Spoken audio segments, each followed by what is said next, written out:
Well, good evening, everybody. It's a pleasure to be back. George Morgan here at your service. It's PSGL, it's Wednesday night, it's Spain tonight as well. Lots on the table, lots of battling. The title contest is still alive and kicking. And Jack, it's only taken us 10 rounds. We're on the 11th. It's all to play for.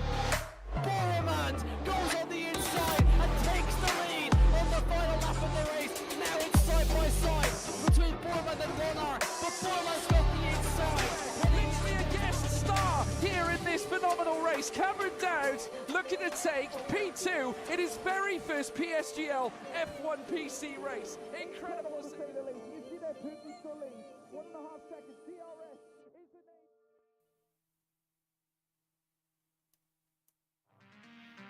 Good evening, ladies and gentlemen, and welcome to round number 3 here of Formula 4 on the PS tiers here in PSGL. My name is, of course, Michael Edwards, going to be taking you through the action, and joined alongside me, as always, is NRT Quinn. How are you doing, Quinn? Yeah, I'm feeling really good. Of course, we are here at Hungary. People say it's the Monaco without the walls, and got 35 laps of this track, so it's going to be very interesting. Of course, it is a track that isn't known for overtaking, so qualifying is going to be very important, and of course the strategy choices for everyone's going to be equally as important. Yeah, absolutely. As you mentioned, Monaco without the walls. It's going to be interesting to see who's going to be surviving here tonight. Of course, as you mentioned, 35 laps awaiting the drivers, 14 corners, 6 to the left and 8 to the right, with 2 DRS zones, 1 down in towards turn number 1 down the start finish straight, and 1 coming down to turn number 2, and just the 1 detection zone as well on the entry into the final corner at turn 14. 4.3 kilometers, 2.7 miles in length. And of course the C4 soft tyres, C3 mediums and C2 hard tyres available here tonight. But let's not forget, it is Hungary, so changeable conditions can happen, which is why we've also brought the intermediates and the wet tyres along with us. Yeah, it can be very much mixed conditions around here, so the drivers have got to be on their tiptoes going round the track, and for a sudden downpour it's going to be interesting to see how people, or what direction people go with the setups. Yeah, absolutely, it's going to be interesting to see that. But let's go ahead and let's have a look at the track in question. So there you go, 4.3 kilometers, 2.7 miles, 14 corners and the 2 DRS zones. Overtaking opportunities is going to come few and far in between turn number 1 and turn number 2, providing the best opportunities, but turn number 12 providing another key opportunity as well for the drivers out there. And I think they're the 3 corners where we're going to see the most action: 1, 2 and 12. What do you reckon? Yeah, definitely is. Oh my Jesus, it is absolutely downpouring out there. It's going to be full wet for qualifying. So yeah, those changeable conditions we definitely talked about earlier. I am Oh. feeling very at home right now with this kind of weather conditions. I can't like. It's almost as like they've taken real life and put it into the game for me, and it's fantastic. But let's go ahead. Let's get into qualifying so you can see the kind of conditions on which we are looking at right now. It is absolutely chucking it down. The heavens have opened. It is looking like intermediates on the cars as it currently stands, which isn't as bad as the full wet tires, but it's going to be interesting to see who's going to be able to master the intermediate conditions. Oh yeah, definitely. It's going to be very interesting to say the least, and I'm thinking it may well be full wet conditions, but because of how the wet tyres are, and it's naturally going to dry up the more the cars are going round, it may well just be that they're just getting ready for the Inter stint. As looking at Moustache now, he was all rear end, all stepping out at the exit of turn 1, coming out the pits. Of course, it is cold tyres, so got to be extra careful on this outlap. Yeah, absolutely. Of course, I think we should talk about some of the penalties that have been carried over into tonight. So, of course, Fashion Gold will be serving a qualifying ban in this race for impeding on the qualifying runs at Qatar last week. So, Fashion Gold will be serving a qualifying ban here tonight. And of course, I believe Ticho will have a 5-second time penalty added onto his time at the end of this race. Yeah, it will, and I was just looking on board with Pepine as coming out of turn 5, I believe that is. He was all sideways and he had a little half spin. And yeah, his rear end is just stepping out at every corner. It doesn't look pleasant out there for the drivers. Yeah, absolutely. So what we're going to do now, we're going to stay on board with Moustache, and he's going to give us a flying lap here around Hungary in the ever so tricky race qualifying conditions here in the intermediates, of course, as we come through the final corner gingerly on the throttle.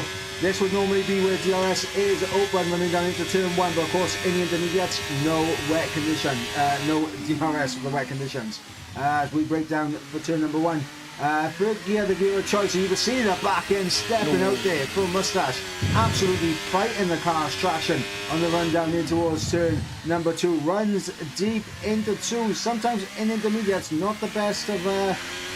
It's not bad, but sometimes it can be not good as well. I mean, alternative lines in the wet generally usually quite interesting, and I think Moustache has already backed out his lap as he runs off at turn number 4. But yeah, I mean, Coleman now just starting his lap. Of course, a couple of drivers after were on their lap as well, the likes of Pepine, Giovanni, Fraser, and Tiramisu further up the order. But we're on board with Coleman. Good traction coming out of turn number 1 as we break down now into turn number 2. Keeping it relatively tight. Obviously, in the dry, I think he'd be a little bit tighter to the apex, but in the intermediates, I mean, just staying away from that curve is absolutely crucial. As we come through turn number 4 now, up the hill, manages to keep it within the track limit, so very good going there from Coleman.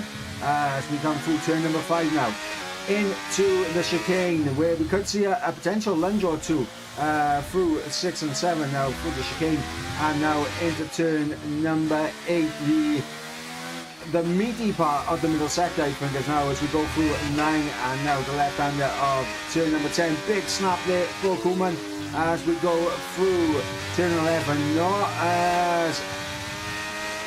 as smooth as what Koolman would have liked. That snap through 10 really did hurt him on the entry into 11, but now through 12 is all looking good for Koolman. Now car back under control as we come through 13, and now for the final corner, turn number 14, all about traction coming out here. 130 flat from Pepine, going to be setting the initial pace as here comes Koolman to the line, and it's a 29.8.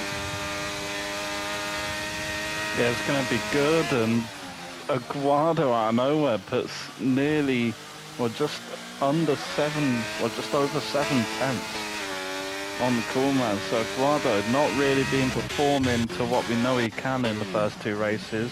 He's definitely showing his power here in the wet conditions. And Rara puts himself up into P2. Quickly displaced by Sacha in the Alfa Romeo, and the Williams partner of Rara, Paul, puts himself just behind Rara in P4.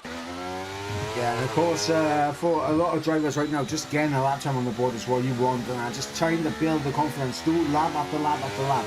Continue to build that confidence, so further on you go. And of course, George Ansell already out of the session, and I think that was the yellow flag in the middle sector, if I'm not mistaken, for the chicane. Yeah, it must have been.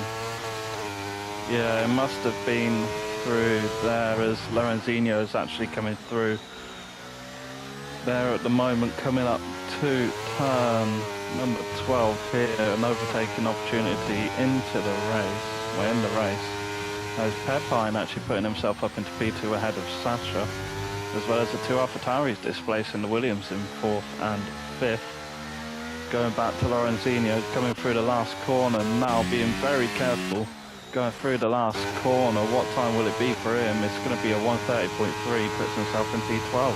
Yeah, just ahead of his teammate. So in terms of the Aston Martin rivalry, it is one up there for Lorenzino. Tiramisu goes up into P12 there for the Mercedes team. As we're still waiting for Nico to improve on his lap time, but Sasha improves 28.8, finding the time, and I think this track is just going to continue to get quicker and quicker. So it looks like the rain is slowing down, so over the course of qualifying it will get better for the drivers. Yeah, definitely. Like I was saying before, the more the cars go around it, the better the track conditions are going to be, and if the weather is slowing down slightly, it's going to be all the more important to to continuously get laps in.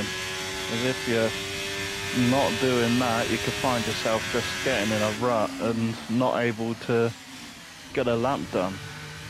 But we may well see people start going in, putting in some new tyres, as that is Azim putting himself ahead of Sasha, just under a tenth of a second ahead.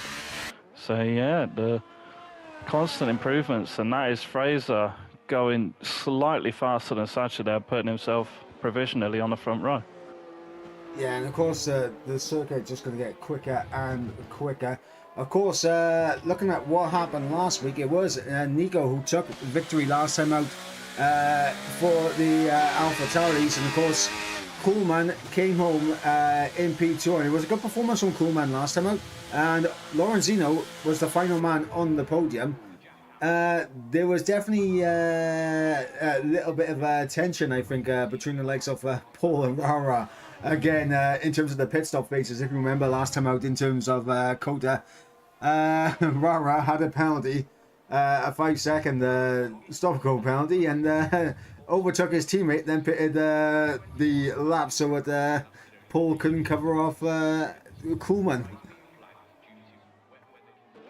Yeah, there's definitely no team synergy or team orders in that instance between those two, and yeah, we saw two drivers from different teams actually helping each other out. Not sure if they're actually here. I mean, it was well, Paul is here.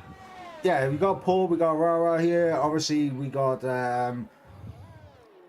last week's P2 man, Coolman, also here, and I believe it was Azim also involved last week in the bit of the battling that was going on as Thomas across the line goes up into P8. The Aston Martin climbing the order, climbing the grid, as Rara's 8 tenths up on his lap time, so this will be a good lap from Rara. Could potentially get him pole here if he continues this form up. 8 tenths up will give him a 0.6 here, 28.6, which will be provisional pole for the time being. Rara now for the final corner, and to the line he'll come, and a 27.8 finds a lot of time there in the final sector. Jesus. Yeah, very solid lap there, nearly a second ahead. Yeah, just under 8.5 tenths between himself and Azim in second. Okay, so So yeah, it's definitely improving out there. yeah, this is how you know that the track is improving. I was just on board with Paul. Of course, Paul is on a 29.5, which is an okay lap. First sector split, 8 tenths up. Yeah, it's definitely much needed improvement, and this is on fresh intermediates, by the way, for Paul. These are fresh intermediates. 1.1. And Rara's lap was on 4. Yeah, Rara's lap was on 4 lap old tyres. So judging by this, the longer you're on a tyre, the faster it's going to be. As there's a little bit of a slide there going into turn 13 for Paul. Through 14 he goes, trying to keep up with the minimum speed as much as you can, then plant the throttle as early as you can. It will be an improvement, and it will be a massive improvement for Paul. And now it's Lorenzino coming up just behind him into P2. And of course, as I was on board with Coolman, who just, I think that completely just misses his braking zone entirely going into turn 2. Just runs completely off, and oh, actually, he's left the session. Yeah, I'm not sure what happened there with Coolman. Coolman with a cool exit, I think, there, in terms of what happened there. But unfortunately, he has rejoined the session, which is fantastic. So, yeah, hopefully, hopefully he'll be able to get back in his car, because his car got sent straight to the pit lane after him lagging out. Usually the cars do stay out and come on the in lap or something, don't they? yeah, they do. So hopefully it's, yeah, Fashion Gold literally done his out lap and then retired from the session. So that is him serving his quali ban for this session. We have Red Bull coming out. I believe that is Teacher, or maybe no, it's Tiago coming out of the pits now on a fresh set of intermediates. Looking at Tiramisu, he's on an in lap at the moment, as Paul puts himself up into P2, and that is once again a massive improvement on his time.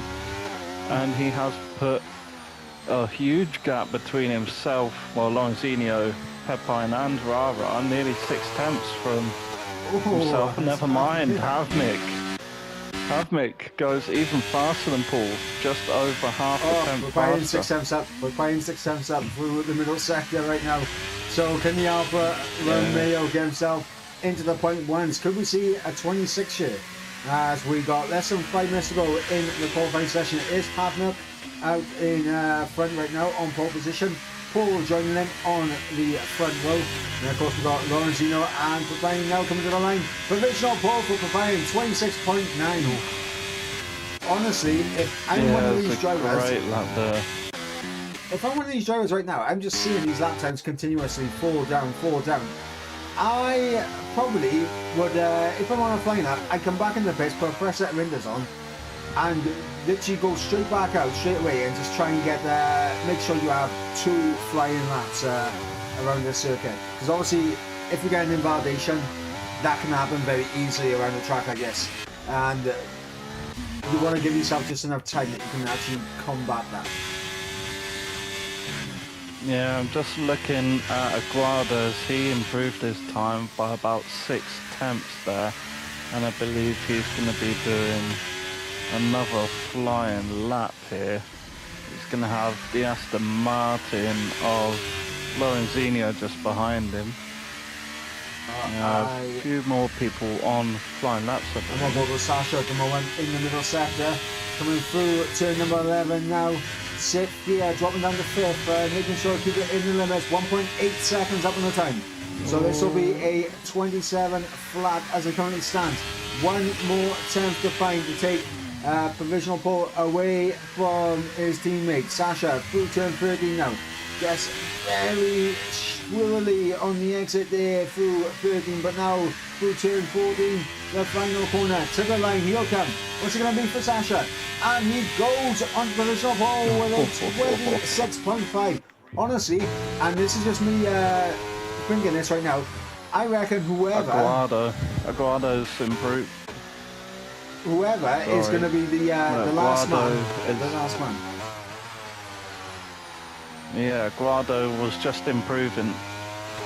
By the second sector split, he was up on his time by 1.5 seconds. It's going to be a huge improvement. P2 for Guado. Sorry to cut you off. I saw him pass the second sector split, and it was 1.5 seconds up. You are all good, mate. So, yeah, as I was going to say, I think this is all going to come down to who can get that final lap in. Who's going to be the last man to cross the line to get the final lap underway. Because the track's just consistently improving. We're seeing new pole position times being set by these guys every single time they go around. Yeah, we are, and I'm just looking at Giovanna coming across the line, and that's P3. Nearly a 3-second improvement on his time. And he's not that far away from Sasha, and he's got enough time to make it round to recharge his battery, but yeah, it's going to be manic for these last last minute and a half here. Well, I'll tell you what, Giovanni needs a big result here. So, of course, remember what happened last week at Qatar? Caught up in the early lap 1 incident and unfortunately was only able to recover P10 in the end, was Giovanni. So, I mean, he did manage to snag himself a point, but it's not what he wanted after taking victory in the first race at Suzuka. As Mustache goes P3. Yeah, and I'm just, just looking at Azim now, and he was improving massively. Well, Azim might even go even quicker. He might get into 25s here. He was up by 7 tenths. He was up by 7 tenths through second sector. 25.9 for Azim. Brilliant lap for Azim. Thiago for the final corner, and he's going to go from P18 up to P9. We have Chicho, and I believe Tiramisu is the next man. There's Tiramisu coming through the final corner now. Obviously, Chicho looks like he's about to get himself underway for the final lap. So Tiramisu up to P8 for him. We have Azim's teammate Havnel coming through the final corner. Remember, this guy was on provisional pole not too long ago, and actually no, he's on an outlap. He's on an outlap, yeah. Back. Pepine as well is on an outlap, and I believe Harrison. So everyone is going to be on a flying lap of sorts, and I believe there is Sasha. Yeah, Sasha's coming through turn 13. Through 14, I didn't get to see his sector times, but he's taking these final 2 corners quickly. Don't think it'll be much of... It is an improvement. It's exactly the same time as Azim. Absolutely. But of course, because Azim set the lap time first... So yeah, it's okay. Because Azim set the lap time first, he's gonna stick it on pole, and now it's a Guado across the line, not too far away from Sasha and Azim. Lorenzinho invalidated his time, so it won't be an improvement for him. We have, I believe that was Hafmik. Yeah, oh no, Hafmik is just coming through the sector 3 now. It's nearly 7/10 improvement for Hafmik. Thiago up the P9, Tiramisu now coming through the final corner. He has Ticho in behind him, and then of course we have the AlphaTauri of Hafmik in behind that, but Tiramisu up to P7. What can Ticho do as we go on board with Hafmik? And Ticho doesn't improve his position, but he does improve his lap time. Hafmik now to the line and goes up to P6 as we got the Aston Martin of Thomas to the line. Thomas doesn't improve his position. What about Sasha coming up to the line? No, it was his teammate in Pepine coming up to the line, but yeah, Sasha invalidated. We got Giovanni coming through the final corner now in the Haas as he comes to the line, and it's going to be P10 for Giovanni. Coolman on an invalid run as well. Nico half a second up in the middle sector as he comes to the line now, and it's going to be a 9-10 improvement up to P5. So there we go. Pole position was decided by who set the lap time first. Yeah, we've seen that multiple times in F1, but we've actually seen 3 people tied for the lead in qualifying in F1, haven't we? Absolutely. That was during your time, wasn't it? Hey, we'll have none of that. None of that. We'll have none of that. I'm not that old. I just look at. But yeah, absolutely incredible from Azim and Sasha there, obviously getting into the 25s at the end, both setting the identical lap times, and of course Aguado there going to be starting from P3. Of course, we will run you through the qualifying order, and then we'll go to our intermission break here now. So it is Azim who takes a pole position here ahead of Sasha, both setting identical lap times with a 1:25.914. Aguado in P3 with Paul in P4, Nico in P5 with Lorenzino in P6, Halfmilk in P7 with Papine in P8, Mustache in P9, and of course Tiramisu rounding up the top 10. Outside of the top 10 we have Giovanni, Fraser, Kuhlman, Rara, Tiago, Thomas, Ticho, Harrison, Fashion Gold in 19th place after serving his qualifying ban, and of course George Ansell going to be starting from the back of the grid. And now we will be going to our intermission, so yeah, we'll be back in just a few moments, guys.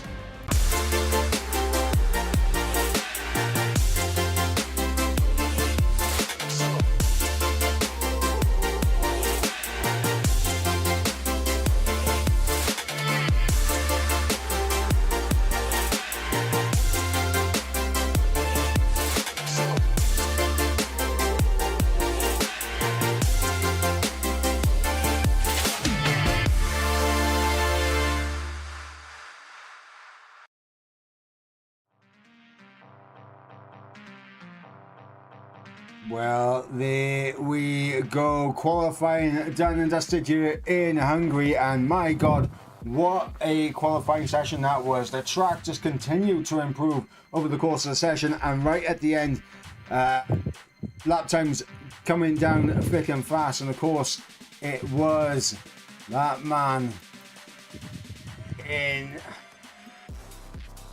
it was Azim. I got confused then between Azim and Sasha who got it because they both set identical times. But it was Azim who did manage to get pole position in the end.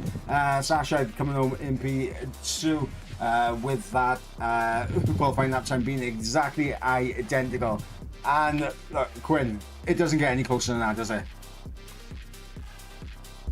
Oh, definitely not. It was incredible to see the lap times right at the start, and yeah, it's going to be interesting. There's 5 lights. Yep, 5 red lights are out, and we are underway here in Hungary as we run down into turn number 1. There's a good start there from Azim, holding off Sasha, who's under pressure from Aguado around the outside. But things stay nice, cool, calm and collected. Oh my god, that's Nico getting a little tag in behind. He's gone around down the order. I can't quite remember who was side by side with him. I think it might have been Lorenzino here.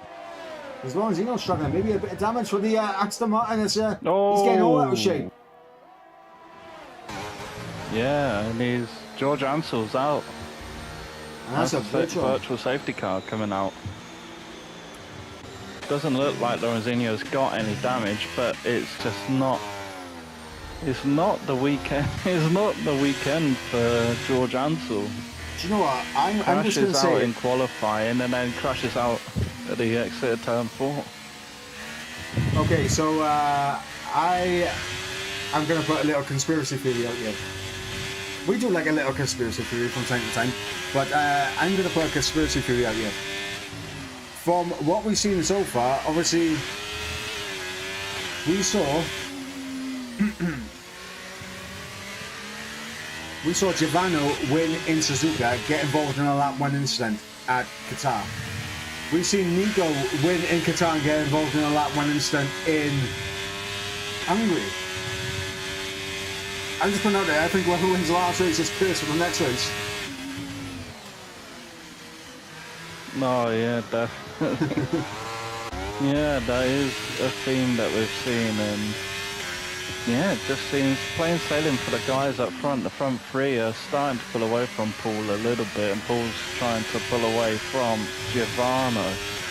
But the important thing, everything's I was going to say right around the front. Yeah, what I was going to say, obviously, Paul's going to find it very difficult to pull away from Giovanni. Of course, Giovanni, one of the 2 drivers who started on the soft compound tyre. Ticho being the only driver who started on the mediums.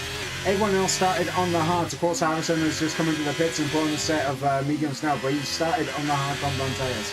So everyone opting to go long in this first stint. And for Giovanno and Thiago, and even Ticho, like, they need to be making these moves ASAP, because those tyres are going to fall off well before the hard slow. Oh yeah, they definitely will, but they had to get it done in these first, well, 3 laps, because as we cross the line, DRS will be activated, but as there's only one detection zone, it's going to be activated on the next time we come round. Yeah, as Giovanni overtakes Paul there for P4, and of course, if you are Paul, you're not exactly too worried about Giovanni getting the move done on you at this stage in the race. Right now, obviously, the 2 Red Bulls, Ryan Stern in 9th and 10th, Ticho and Thiago. And of course, we have to remember the 5-second time penalty will be applied to, I believe it was Ticho, if I remember correctly, Yeah, it is Ticho. Yeah, it was for Ticho. So, I mean, Ticho has to be concerned about that 5-second time penalty as well. Yeah, definitely is. With that 5 seconds that added on, at the moment, if it was just going to finish now, he'd find himself down in where Arlo is 14th. And that is Aguado just running onto the curb a little bit on the exit of turn 11. And he's got Giovanni right on his gearbox now, so yeah, Giovanni's just going like a stabbed rat, and well, Aguado, if I was in his position, I wouldn't really be bothered if Giovanni makes the overtake, because they're on completely different strategies. Yeah, absolutely. I mean, I'm very interested to see what kind of strategy the likes of Giovanni, Thiago, and obviously I think Ticho's going to do the one-stop movements to the hards. There's a little bit of contact there between Mustafa and Ticho as they were side by side on the exit of turn 1. Ticho does get the move done on the Ferrari, and Thiago's down the inside as well. We're on board with Koolman, getting a nice view of this battle up ahead, and the Ferrari has lost 2 positions in 2 corners. Yeah, I think if I'm in Ticho's position, of course you got the 5-second penalty, but with your teammate Thiago being on the soft tyres, if it was me in Ticho's situation, I wouldn't necessarily make it really difficult for Thiago to overtake, but of course him being on the softs, he's gonna have, well, at this stage he's still gonna have some overspeed on Ticho, so yeah, it's a tough one to call whether you should let him pass because you're on different strategies or fight for the position. Of course, being teammates is a difficult one to call.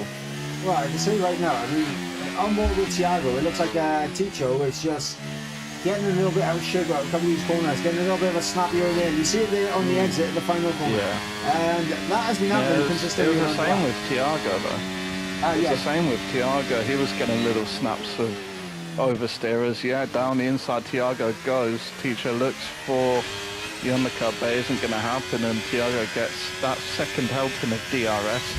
Of course, as we mentioned before, only 1 detection zone, and that is before we're on the entry of turn number 14. Yeah, absolutely. And of course, now Thiago ahead of Ticho. Maybe this will work out for the Red Bull pair. Maybe Thiago will have the pace to close the gap to Havmilk up ahead.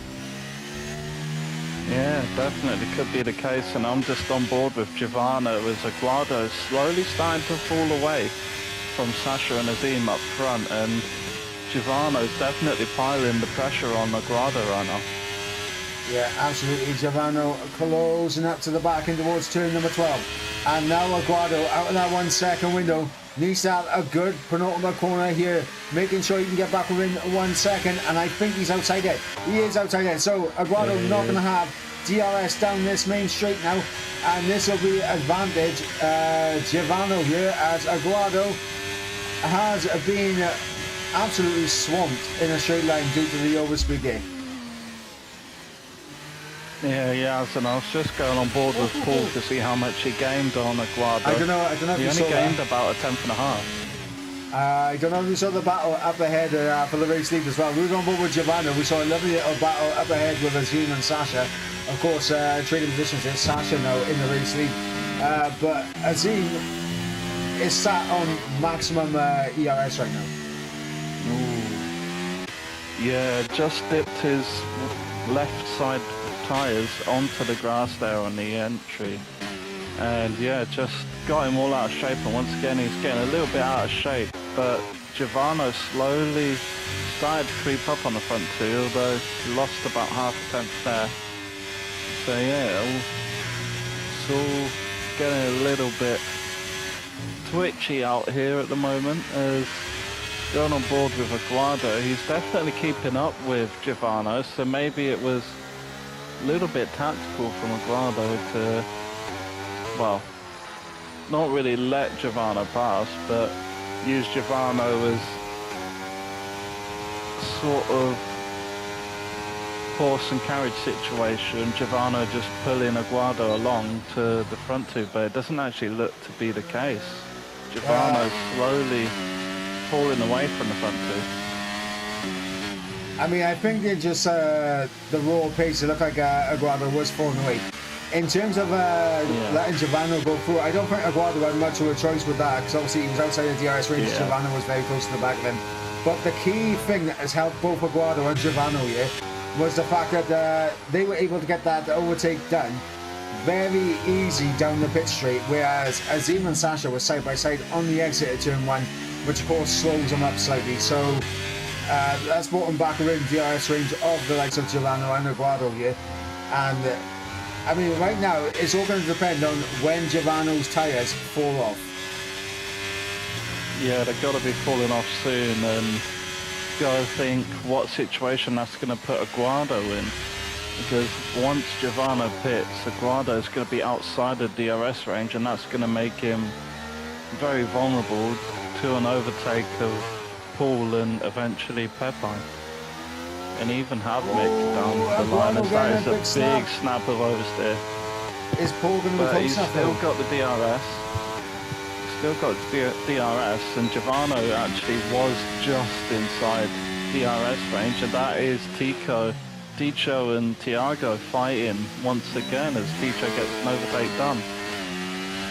Yeah, Ticho getting through up into P8 ahead of his teammate, and is this the moment where the soft tyres are beginning to fall away, because you're seeing Giovanni fall away from the top two, and I think that it could be a situation now where the soft tyres are pretty much done.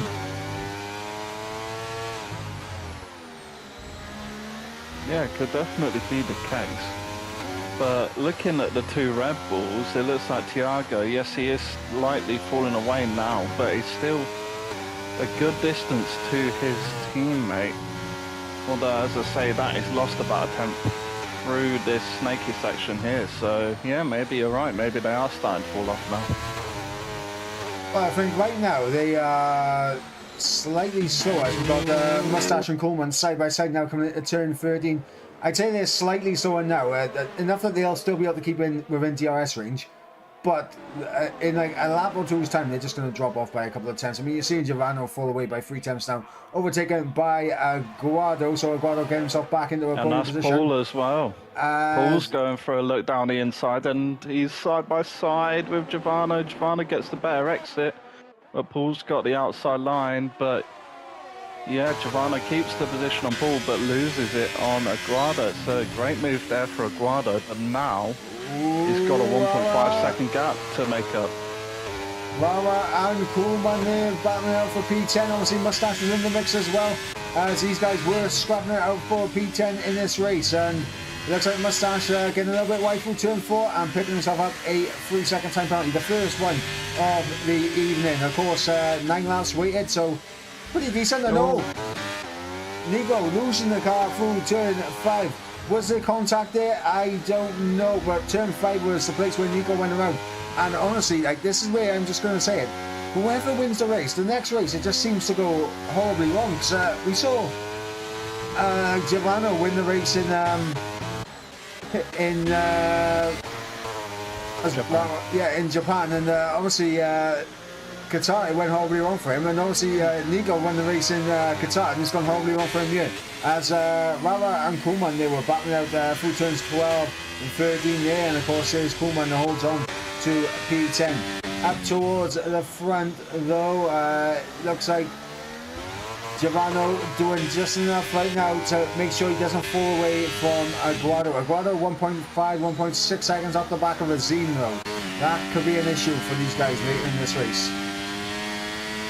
Yeah, Nico and Fraser battling along for P16 as Nico made up for his mistake and gone down the inside of Fraser into turn 1. It was a great move by him, and looking further up the field, Mustache is practically pushing Tiramisu through the corners, and as well Rara's still right on the back of Kuhlmann, and yeah, Giovanni up in P4 is getting slightly under pressure from Paul in behind. So yeah, it's all happening up and down the field. Yeah, I mean right now we got the top 7 in a lovely little DRS string. Then you got 8 all the way down to 13 from the DRS string. And then you got Fashion Gold in 14th, leading the train of Thomas, Nico and Fraser. And of course you got Lorenzino had a horrible start to this race, and obviously Harrison had to make that early pit stop on lap 1. And yeah, I mean right now we got the quick split in 3 as Paul down the inside of Giovanni into turn number 1. Could this be job done for the Williams driver? And I think it is job done there for Paul. But what about Pepine? Pepine in behind. Pepine in behind us. Tried to have a look down the inside, but just could not find a way through there. The Alfa Romeo. Yeah, he just couldn't. And what this battling has done for Aguado has created quite a big buffer between himself and Paul. Now Paul is outside of the DRS range, so Aguado can just keep on pushing at his own pace and hopefully not have any pressure from behind. But once Paul gets back into the DRS range, that just brings him right back into the battle for 3rd place. Yeah, absolutely. And to be honest, I think Paul has done enough here. He's probably using a bit of battery. I'm currently on board with Rara, who's closing up to the back of Thiago. Of course, Thiago on those soft tyres is beginning to fall away slightly. The medium tyres, I think, right now are also, like, in terms of comparing them with the hards, I think they're kind of level playing field right now, I think. Yeah, definitely could see that. And yeah, Paul managed to get DRS, so he's just going to close up to the back of Aguado and Giovanni as well, and getting this second help him. Down the inside goes Rara. Contact! Contact between the pair. Rara absolutely licking the stump, sending it down the inside into turn 1. Was it a clean move? It is contentious, very contentious. Of course, I'll leave that one up to the stewards, but yeah, Rara gets through up into P9. Thiago down to P10, and yeah, now obviously you got Tiramisu and Mustache and Kuhlmann. Yeah, Kuhlmann lost 2 positions to Tiramisu and Mustache going into turn 2. That little DRS zone, he must have got out of shape out of turn 1 because he lost. Yeah, like I said, he lost the 2 positions to Tiramisu and Mustache. Yeah, absolutely. Kuhlmann there losing out massively. Yes, a little bit too much on the inside of turn 11 there. That is just unsettled him even more. So, I mean, Kuhlmann now the last guy in this train. And it's around about a 4-second gap from Ticho to Hamnock. And obviously, Aguado now 2.2 off the back of Azim. And now Paul is closing in on the McLaren. Yeah, just not close enough is Paul. And yeah, it's just Aguado struggling to keep up with the front guys. The front 2 aren't even using their ERS as that is Nico and the other McLaren getting past Passion Gold. So Nico getting a little bit of a recovery drive going on here. Just have to keep on board with that. And just going back up to the front 2, yeah, Zim was about 2.5, 3 tenths behind, but that gap has opened up by 1.5 tenths. And yeah, it's still hard to choose between these two at the moment. They're pushing each other to the absolute limit, and the same can be said about Paul and Aguado. So yeah, this podium could be very interesting reading by the end of this race. But it's not only them, obviously you've got the likes of Pine, you've got Half Milk in there as well. And Giovanno obviously will be putting nice and early, so you'll have a big old undercut on the rest of these guys. I think Giovanno potentially might be thinking about a soft medium. Yes, it'll be interesting to see how it goes, and yes, interesting to see the Red Bulls as well. They might be communicating with each other. Papine coming through now for P5 down the inside, on board with Half Milk as they are side by side through turn number 1. As Half Milk gets a little bit of a snap on the exit of turn 1. But it is Papine going through up into P5, the Alfa Romeo overtaking the Haas F1, and Giovanno drops down another position. Yeah, it's a good move there from Pepine, and yeah, he's just found a second wind. He's been looking after his tyres clearly, and he's just used them a little bit more on that last lap, and he's got ahead of Giovanna, and now he's pulling up to the back of Paul and Aguado. Aguado at the start of the race was really not looking good on the ERS. He was down at about 30%, but he's really been working on getting the recovery back up, and he's nearly at 90% now, so there's good work, although has created a little bit of a gap between himself and the front two. He's done really well to recover 50% of his ERS. Yeah, absolutely, but I feel that the overtake by Paul is inevitable at this point, as it is just going to continue on. Giovanno, though, I just want to check see if he got DRS. Giovanno is hanging on to DRS with absolute dear life right now. Currently in P6, Giovanno just managed to snag DRS again, but he's going to be battling Half Milk side by side on the exit of turn 1. And it is the Alpha Tauri who comes out ahead. And now, if you're Giovanno, maybe this is the time where you think about the pit stop. Yeah, look at Tiago. He's pitted on for the medium tyres. So he's going to be trying the soft medium from this point. So it's going to be interesting doing about 20 laps on the medium tyres. Well, I'll tell you what, looking at the chat, we got support for Giovanno, we got support for Sasha in the chat as well. Sasha currently in the lead of this race. It's a 2-horse race right now between Azim and Sasha. This is all going to come down to who blinks first in the pit stops, I think. Yeah, definitely is. And yeah, I think some of these people, well, I think Giovanna, I'm not 100% sure if he's going to be pitting on this. He's outside DRS now, he's just going to lose time. Yeah, he's in. Box. Yeah, as Ticho stays out as well. And yeah, just going to see where Giovanna comes out in relation to Tiago. They weren't too far apart. They were a couple of seconds apart. Just going to stick on board with Tiago for now. Valentino going to be just ahead of Giovanni here. Obviously, Tiago coming down the start finish straight now, so that gap is around 5 seconds-ish. Yeah, about 4.5, 5 seconds. It's going to be, yeah, the medium tyres. It's going to be interesting to see how these guys take them to the end. As, yeah, Giovanni, Tiago, and of course Harrison on the first lap. Those are the only 3 pitters at this moment in time. Yes, looks like Mustache has been overtaken by Flashman's Gold as Giovanni gets through on Lorenzino. I'm currently on board with Pepine, who's getting very close to the back of Paul, and Paul's getting very close to the back of Aguado as well. But anyone coming into the pit stops? No, Azim is in though, so Azim goes first. And that is Aston Martin alone. Doesn't look like it's going to be any sort of safety car, so... Wow, with a 5 second it would have been very interesting. Right? Yeah, right, Paul 5 on the seconds, inside. but he's also... Aguado, sorry, the cut in. Paul and Aguado side by side through turn 1. As we run down into turn 2 now, Paul with that DRS, so does manage to get through. And it looks like Mustache is having enough. He's into the pits and retires from the session. Yeah, and Thiago puts in a fastest lap of a 1:18.1. He is flying.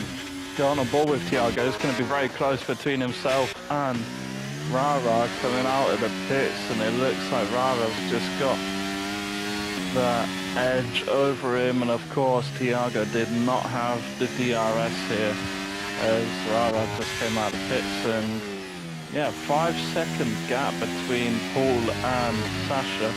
Gotta think Sacha has got to come in this lap, and I think a lot of people are going to be coming in this lap.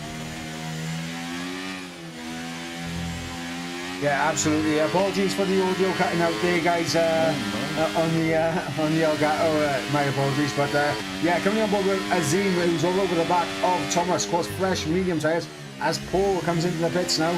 Sasha staying out there on the hard, so he is going to get undercut by Azim. But Azim is being absolutely held hostage here by Thomas, who obviously on the older tyres just does not have the grip to compete. Yeah, he has come into the pits now, but yeah, he was kind of helping out Sacha a lot there. And you got to think he's got to come in this lap, Sacha, just to cover off the undercut. Well, judging by him not pitting immediately, I'd suggest that Azim is gonna undercut him as looking at Aston Martins. Not up into turn 4. Azim actually gets it done before turning for turn 4 as he cruises past Fraser there on the run up to turn 4. Sorry to cut in there, I thought we was going to have a side-by-side moment through turn 4 and my heart was in my mouth. Yeah, and Azim once again is getting held up, but this time it's by Fashion Gold. And that is Ticho with a 3-second time penalty, for track limit warnings. And yeah, Fashion Gold is holding up Azim. And this will be a good time for Sasha to pit, but he doesn't. Aguado doesn't pit, Pepine does, Havmik does as well. Coolman, just looking at Coolman, he decides not to pit in. Nico as well doesn't. So it's only Pepine and Havmik who have decided to pit in. Oh no, Quinn, it's happened again. What? Look who's next to each other on track. It's the teammates that have not been acting like teammates all season. It's the Williams pairing. It's Paul and Rara. I'm not sure how that's happened, as yeah, Rara has a penalty. Oh no, and it's a 5-second penalty as well. Alright, so ladies and gentlemen, just a little bit of a history of what we've seen this season from the Williams pairing. Of course, I believe Rara had a penalty at Suzuka. Both Paul and Rara were in the battle for the race lead out on track, and Rara and Paul started battling out on track, and they both lost the opportunity of getting a... Well, I mean, Rara wasn't going to get the win anyway with the penalty, but because Rara was battling with Paul, it meant that Paul wasn't going to be in contention for the race win. And of course, the race win did end up going the way of Giovanni in the Haas in the end. But the Williams pairing battled it out, and Paul lost out an opportunity of getting P2 or even P1 in that race, and set up for P3. Rara was always going to come through in P4. And then, of course, last week at Qatar, both of them were battling again. Rara gets a 5-second time penalty for, I believe, overtaking in the yellows, if I remember correctly. And yeah, it was. Yeah, so that 5-second, obviously a stop-go time penalty, and we saw Coolman, who was in the race lead at that point, come into the pits, and immediately Rara comes through, overtakes Paul for what was then the race lead. But then Rara came into the pits the following lap, so Paul could not cover off Coolman. And then obviously Paul at the pit, and he's been undercut by Coolman by two laps at that point. So the Williams pairing have not worked together. Sasha has come out the pits. He's come out just ahead of both Paul and Rara here. So there we go. I mean, Giovanni's managed to get the undercut on Sasha. Yeah, he has, and it's... Well, he did pit 4 laps before Giovanni getting a move done on Nico to go up into P4, and now Sasha getting past Coolman as well. So Paul has got to try and get past Coolman as quick as he can, as that is Ticho coming into the pits, but Aguado is still staying out on these hards, and yeah, potential podium is slipping out of Aguado's hands as long as he's staying out. Sasha sends one down the inside of Nico into turn 1, and that is Danny Ricciardo-esque from Sasha. Absolutely lick the stamp, send it into turn 1, job done. He's an animal. Yeah, and now it's going to be Paul trying to close up to the back of Nico, but it's not going to be too hard because of, well, the wear on Nico's tyres being 20 laps old. It's going to be interesting to see how Paul takes this, because of course he will want to get past Nico as soon as possible, but it sounds bad to say this because of teammates, but Paul ideally doesn't want to have Rara get past Nico immediately, straight as Paul gets past him. Yeah, and Paul's actually going for the move straight away before the DRS zone. And you think Rara is going to follow him But through? Rara's going to do exactly the same. So yeah, that was not a good idea from Paul, because now Rara is right on his gearbox and he's going to have DRS without Paul having it. Sasha and now Rara up into P2 goes Sasha. Rara closing in on Paul.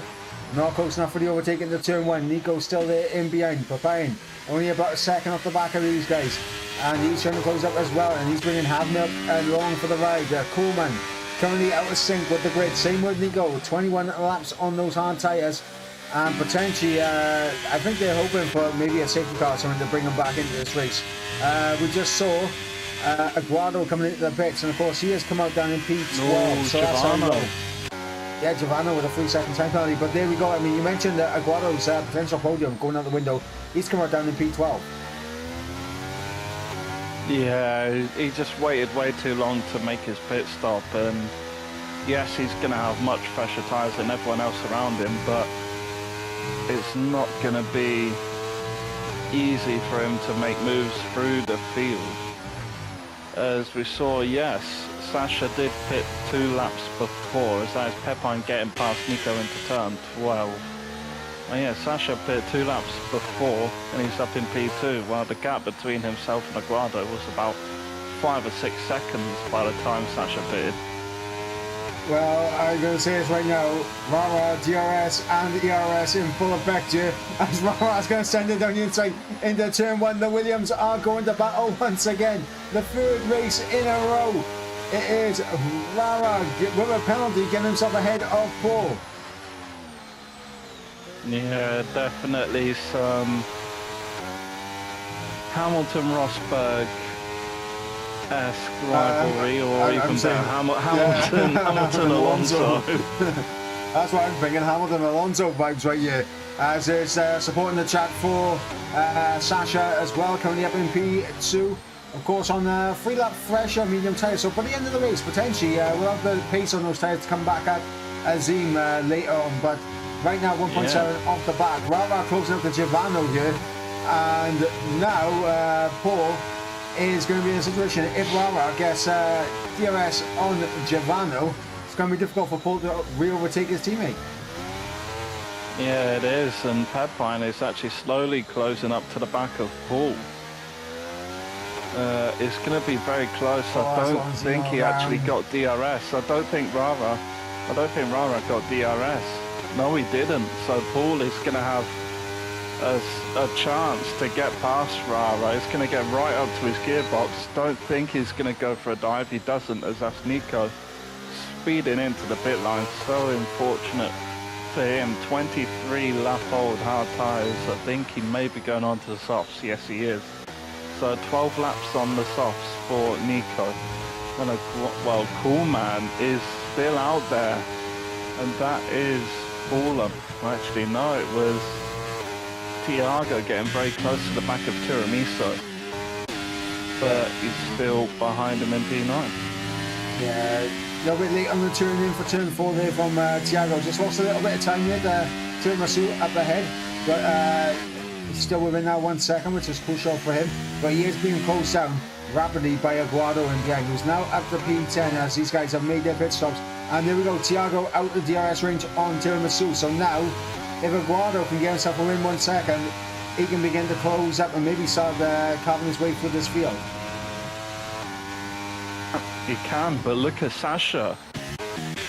Caught up massively to the back of Azim, and now look to take the lead. No ERS usage, only on 15% for Sasha, whereas Azim is on 40, 45, 50%. Looks for the switchback, but he doesn't manage to get it. And Rara and Paul still holding up behind Giovanna, and Pepine has brought along Havmik, and now it is a train back from Giovanna in P3 down to Havmik in P7. Yeah, absolutely. And the big question is going to be what happens here now, because all these guys are now in the DRS train with each other. Who's going to be the one to go for the lunge? Well, it looks like it's going to be Rara on the back of Giovanna, who's really starting to push him through the middle sector. And once Rara actually gets past Giovanna, I think Paul's going to find it very difficult to keep up with his teammate, although the 5-second penalty for Rara is not really going to help him, because he's gonna drop behind Havnik, and he's going to be in P7, I believe. And Giovanna, if it was going to end now, he's going to be in P6 behind Havmik and Pepine. Yeah, just a quick update. Obviously, Sasha has managed to break away with a DRS. We see Rara there going for the overtake with DRS, getting the move down on Giovanna here. And Giovanna now falling down to P4. Rara has now the opportunity to try and pull away. Yeah, he has, but he's got a mountain to climb with his penalty situation at the moment. Unless there's a safety car. As Azim gets a 3-second time penalty, and that's essentially his bid for the race win. Barring a catastrophe, is his race win out of his hands now. Yeah, all Azim can do is focus on his race now and try to make sure that he keeps it relatively close enough to take advantage of any mistakes from Sasha. But Sasha's doing absolutely fantastically so far in this race. A mistake doesn't look too likely. But you never know at Hungary. One little moment could be the cost of everything on this track, especially in some of the traction zones. Some of these curbs as well can chew you up and spit you back out. There's Paul closing up to the back of Giovanna, but Pepine closing up to the back of Paul as well. As to come through the final corner to begin lap number 27. Paul trying to use the ERS to close in on Giovanna, goes down the inside into turn 1, sends it down the inside, switch back there from Giovanna, and Paul now could be under pressure from Pepine, as Pepine uses a bit of ERS, not wanting to go for the move though, but Paul there, seeing that Rara is beginning to get away, had to try and make the overtake there, but unfortunately was a little too late on the brakes. Yeah, he got a little bit too eager to get the overtake done and just missed his braking zone. And I think there may be in a little bit of a lockup for Paul. That's why he went out so wide to the edge of the track and allowed Giovanna to get a little switchback going. And yeah, all of that battling between those two has actually extended Rara's gap, and Giovanna, you can see, using his ERS sparingly. He's only got about 20%, trying to close up within the DRS range.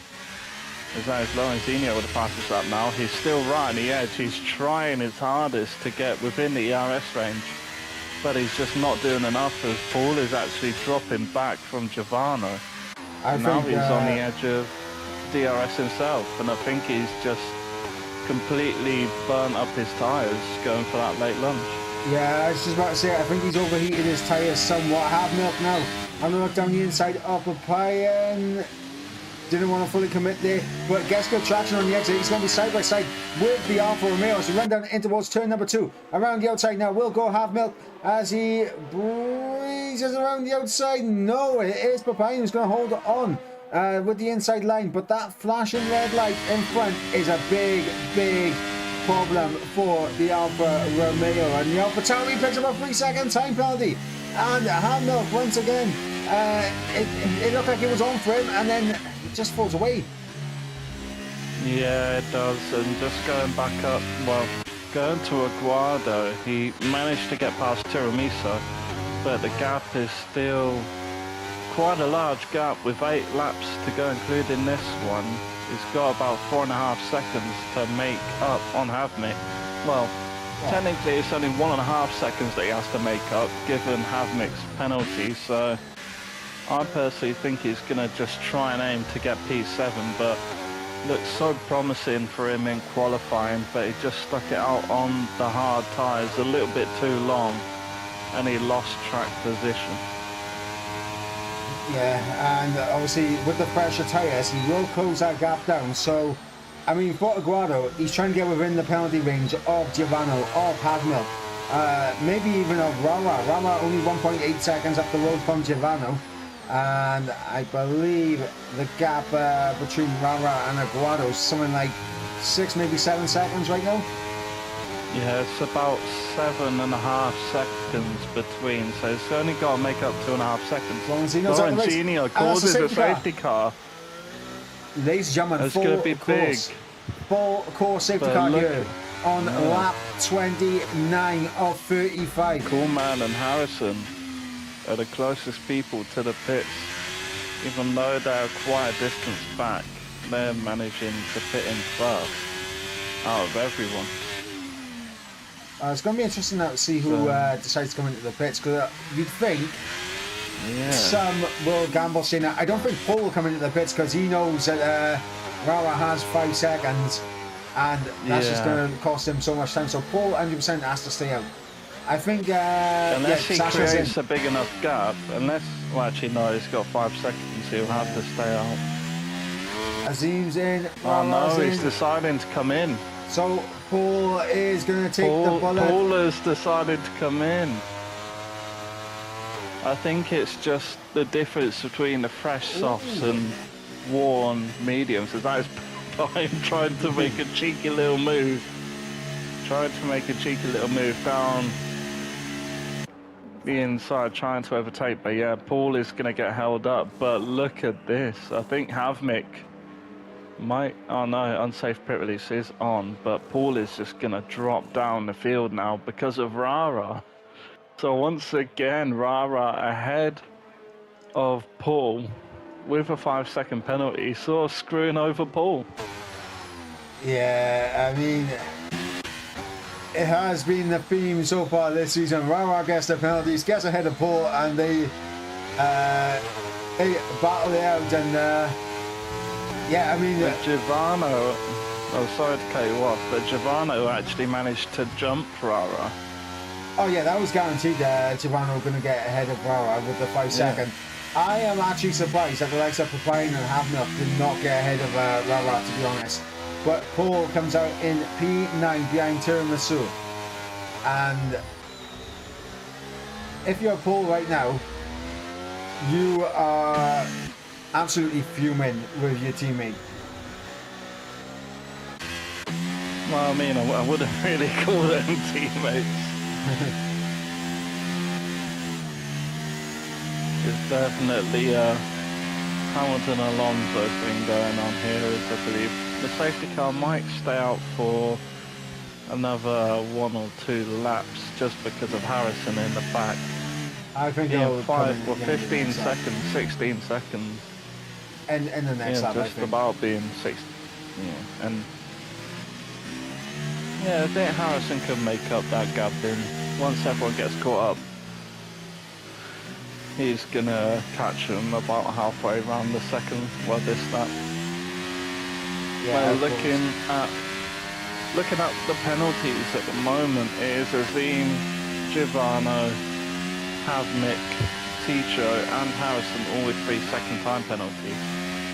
So, yeah, it could very much be Sasha P1, Rara P2, and Pepine P3 come the end of this race.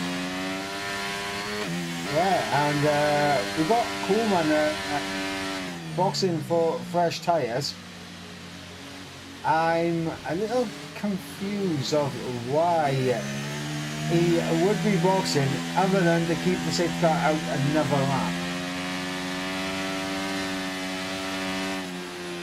I don't think it'll work anyway, unless he wanted like absolute fresh as the fresh tyres. But it didn't look like he had any front wing damage to change. He didn't have to change his front wing in the pits. So maybe he's just trying to get the absolute fresh tyres. Yeah, I mean, on board with Coleman as he closes up. Just because I want to see if he does try to keep the safety car out another lap. So I don't think he is obviously close enough to the back of the pack now. So I think safety car will get called in regardless. But of course, it's one of them ones where right now there's going to be 4 racing laps remaining, and I think we're going to see a lot of action in these final 4 laps.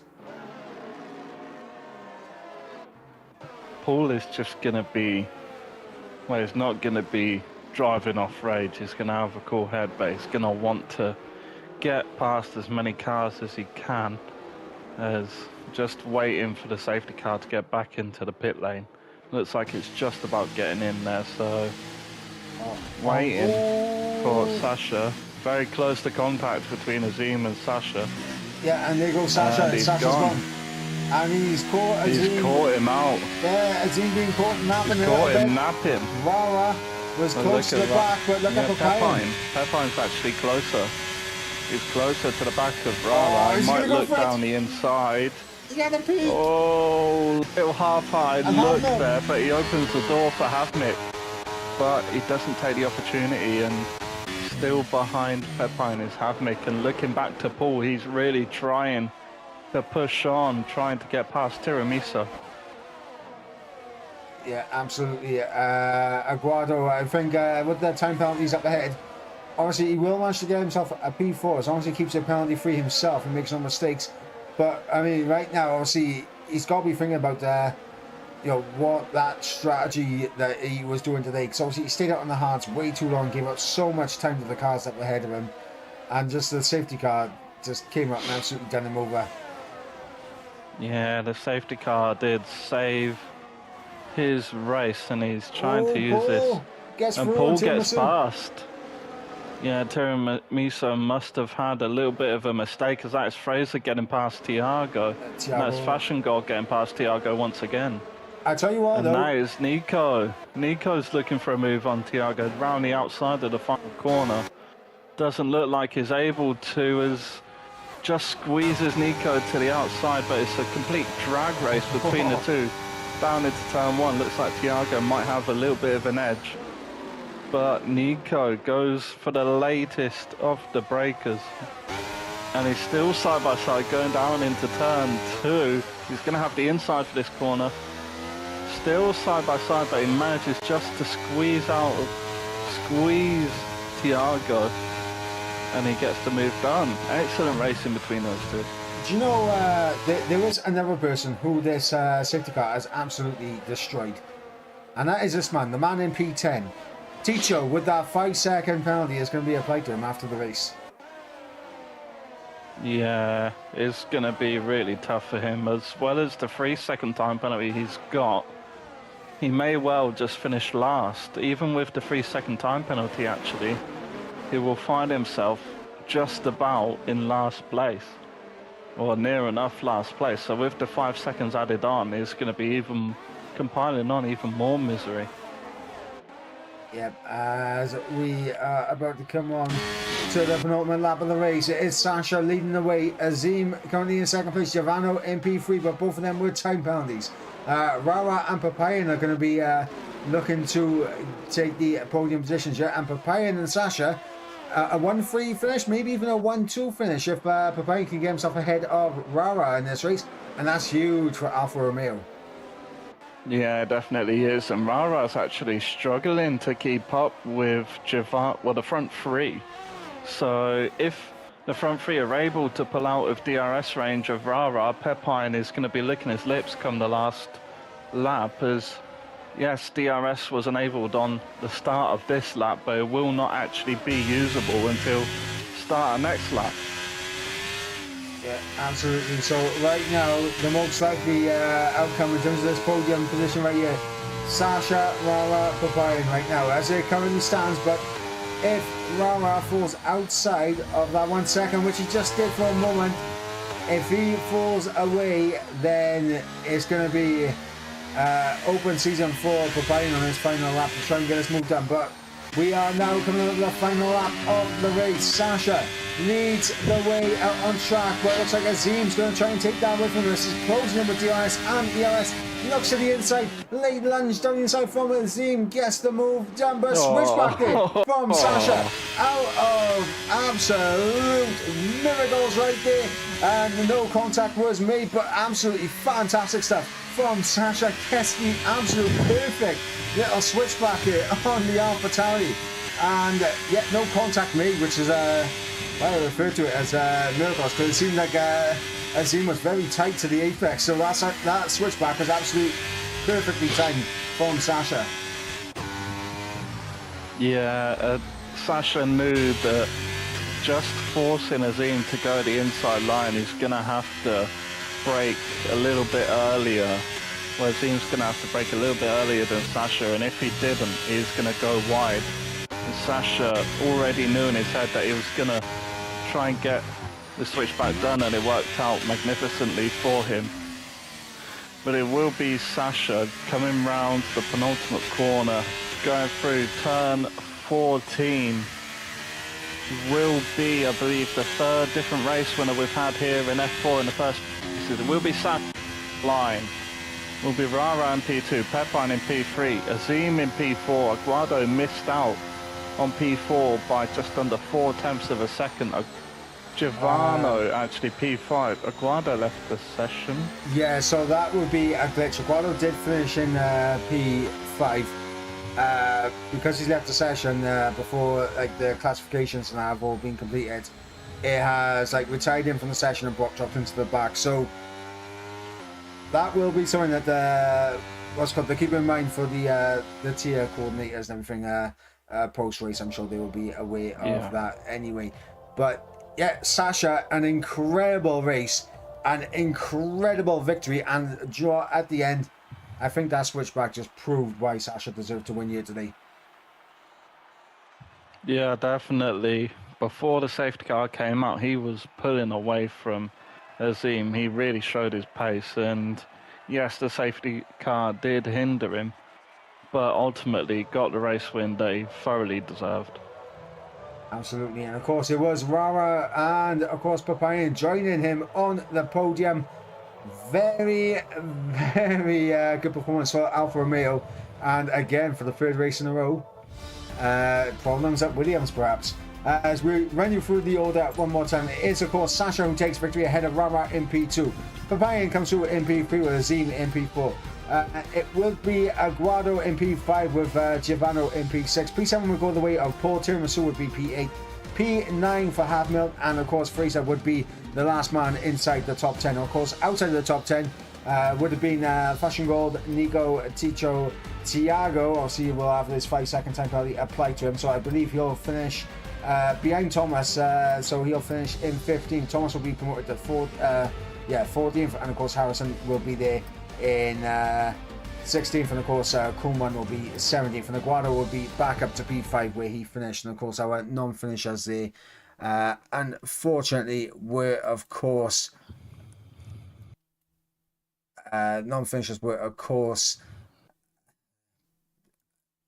actually Lorenzino, it was Mustache. Yeah, Lorenzino, Mustache, and George Ansel. Mustache and George Ansel. Yeah. Yeah, so there we go.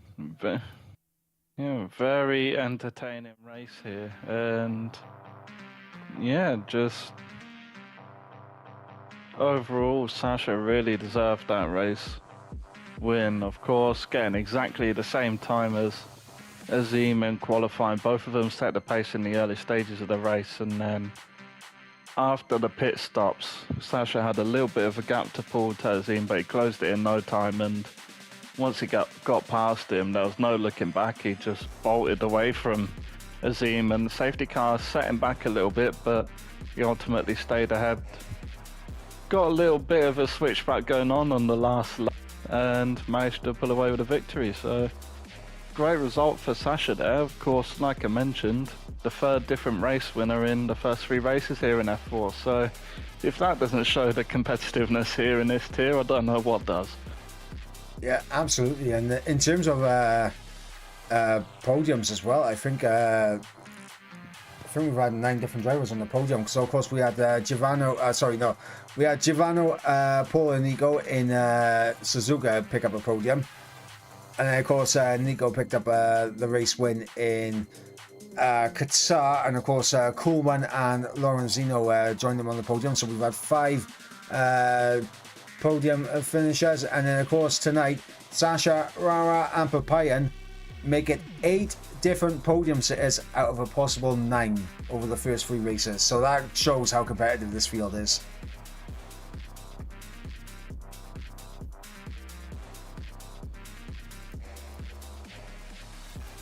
But yeah, guys, let's quickly have a quick look at the calendar. Of course, next week it is going to be a break week next week, so we do have a small break, a small intermission, but then we return for round number 4 at Las Vegas, which of course is going to be a very interesting circuit as well. I believe Quinn is back right now. I think his mic probably disconnected from him for a moment, but yeah, Vegas in a fortnight's time. Quinn, what are we saying for that? It's going to be very interesting down the back straight, down the strip. It's one of the longest straights on the calendar, if not the longest. I think it's just shorter than the back is straight.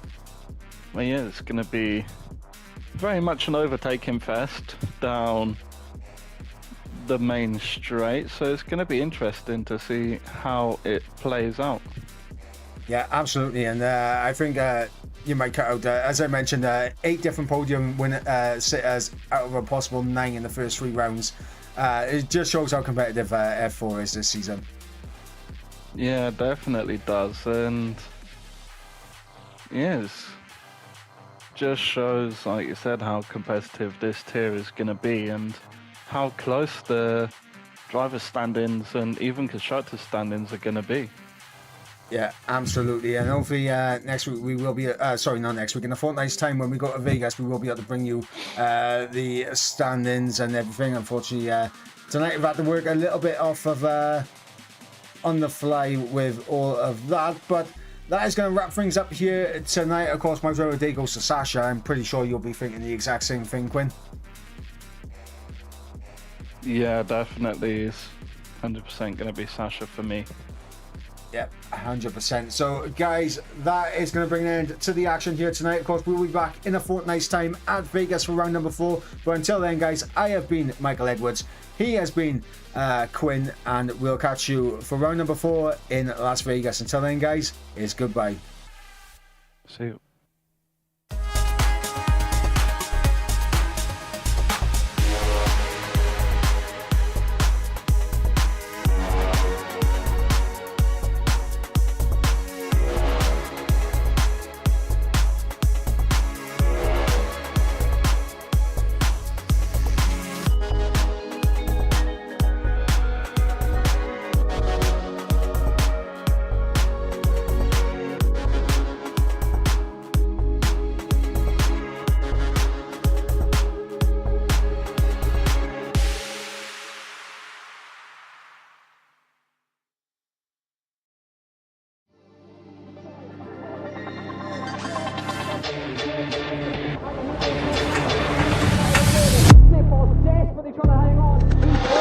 He's got the inside, oh, here he's through, on the left-hand side, hooks the apex, gets on the power nicely, and that is job done. Jarno Opmeer now to the last couple of corners is now his finest drive, his greatest drive, and he's done it at the Circuit of the Americas. He returns to the top step of the podium. Once again, the GOAT is back. Jarno Opmeer wins the US Grand Prix in a stunning Grand Prix.